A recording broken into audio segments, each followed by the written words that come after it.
Bara bin Azib radhiyallahu an, Nabi mengatakan, sesungguhnya hamba mukmin apabila mereka hendak meninggalkan dunia dan menghadap akhirat, maka malaikat dari langit akan turun. Wajah mereka sangat putih, seolah-olah wajah mereka itu laksana kilatan cahaya matahari. Kemudian mereka membawa kain kafan dari kafan-kafan sorga, minyak wangi dari minyak wangi sorga. Kemudian mereka duduk sejauh mata memandang. Kemudian datanglah malaikat maut dan mencabut nyawa hamba mukmin tadi. Adapun hamba kafir, dalam riwayat hamba fajir, apabila hendak memisahkan diri dari dunia dan menghadap akhirat, turun malaikat dari langit, sangat keras, wajahnya sangat hitam. Kemudian datanglah malaikat maut sehingga dia duduk di hadapan kepala orang fajir yang akan meninggal dan akan mengatakan, "Hei jiwa yang buruk, keluar kamu." Di sini kita tahu bahwa setiap manusia mukmin ataupun kafir akan didatangi oleh malaikat maut. Tetapi malaikat maut tidak bertugas sendirian. Ada malaikat maut itu memang satu malaikat satu tugas, seperti Jibril, Mikail, Israfil. Itu memang satu malaikat satu tugas. Tetapi malaikat maut itu bukan satu malaikat, tapi dia rombongan. Makanya kalau seandainya ada orang yang bertanya, bukankah malaikat maut itu tugasnya mencabut nyawa? Kesannya hanya satu malaikat. Tapi Allah Subhanahu wa taala katakan dalam surah As-Sajdah tadi, tawaffathu rusuluna, rasul-rasul kami yang mewafatkannya. Dengan kalimat jamak rusuluna, rasul-rasul kami yang mewafatkannya, menunjukkan malaikat maut itu tidak sendiri, tetapi rombongan. Apalagi dalam satu hari itu kematian orang bukan satu tempat, bukan satu jiwa dalam satu kematian itu. Mungkin di Batam saja dalam satu hari bisa 10 sampai 20 orang dalam sehari. Apalagi kemarin musim corona, banyak orang mati kan begitu. Maka sebagian para ulama menjawab bahwa seperti yang dikatakan oleh Ibnu Abbas radhiyallahu anhu. Apa kata Ibnu Abbas ketika menjelaskan surah Al-An'am ayat 61, tawaffathu rusuluna wa hum la yufarritun, rasul-rasul kami yang mewafatkannya dan mereka tidak lalai dari tugas. Qala, dia mengatakan, inna limalakil mauti a'wanan minal malaikah. Sesungguhnya malaikat maut itu memiliki teman-teman dari kalangan malaikat yang lainnya. Artinya dia tidak bertugas sendirian. Dari sini kata Syekh Utsaimin rahimahullahu ta'ala, dia mengatakan, inna malakal mauti lahu a'wan yu'inunahu ala ikhrajir ruh minal jasadi hatta yusiluna ilal hulqum. Jadi malaikat-malaikat yang bersama malaikat maut itu, dia bertugas untuk mengeluarkan ruh, mendorong ruh dari badan kita sampai diletakkan di hulqum di sini. Kalau ruh sudah sampai di hulqum, di tenggorokan, itulah tugas malaikat maut yang mengambilnya.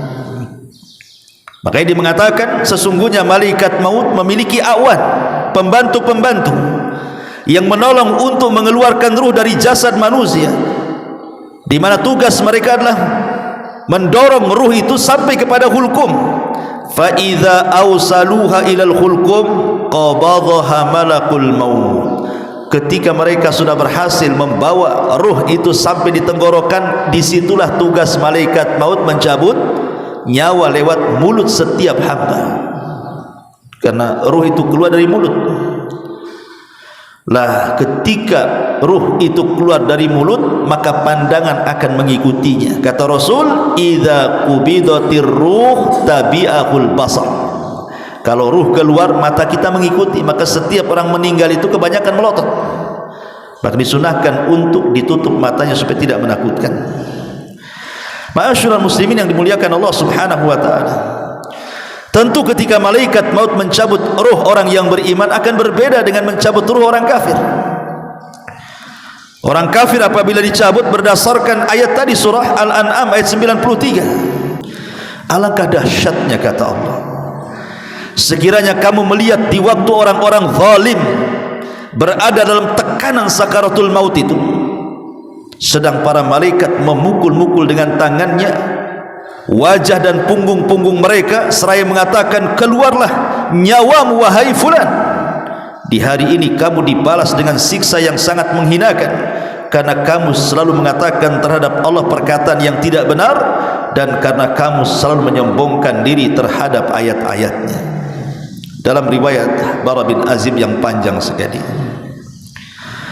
bau ruh orang kafir itu ketika dicabut, maka diibaratkan safud. Safud itu semacam pisau yang bengkok seperti cerulit. Kemudian safud ini dimasukkan ke dalam bulu-bulu kambing wol. Kalau dimasukkan tuh pisau itu ke dalam gimbalan bulu-bulu wol kambing itu, tiba-tiba disiram, tentu bulu-bulu itu akan melengket di pisau yang dalam bentuk cerulit itu. Kemudian pisau itu dicabut dengan cara paksa. Apa yang terjadi? Akan merontokkan bulu-bulu kambing itu. Kata Rasul, begitulah nyawa ruhnya orang kafir ketika dicabut malaikat maut, akan merontokkan semua persendian dan tulang-tulang, sehingga dia akan berteriak kesakitan yang tidak ada yang tahu rasa sakitnya kecuali Allah Subhanahu wa taala. Tapi ruhnya seorang mukmin maka akan dipanggil dengan panggilan yang baik. Sebagaimana hadis Abi Hurairah radhiyallahu anhu, maka malaikat maut akan mengatakan, ukhruji ayyatuhan nafsut tayyibah kanat fil jasadit tayyibah, ukhruji hamidatan wabshiri bi rauhin wa raihan wa rabbun ghaira ghadban. Wahai jiwa yang tenang, wahai jiwa yang baik, keluarlah dari jasad yang baik, keluar dengan cara terpuji, dan berbahagialah engkau akan mendapatkan wewangian dari sorga, dan engkau akan menghadap Rabb yang tidak sedang murka. Dan Allah katakan dalam Al-Quran, ya ayyatuhan nafsul mutmainnah irji'i ila rabbiki radiyatan mardiyah. Wahai jiwa yang tenang, keluarlah kepada keridhaan Allah Subhanahu wa ta'ala.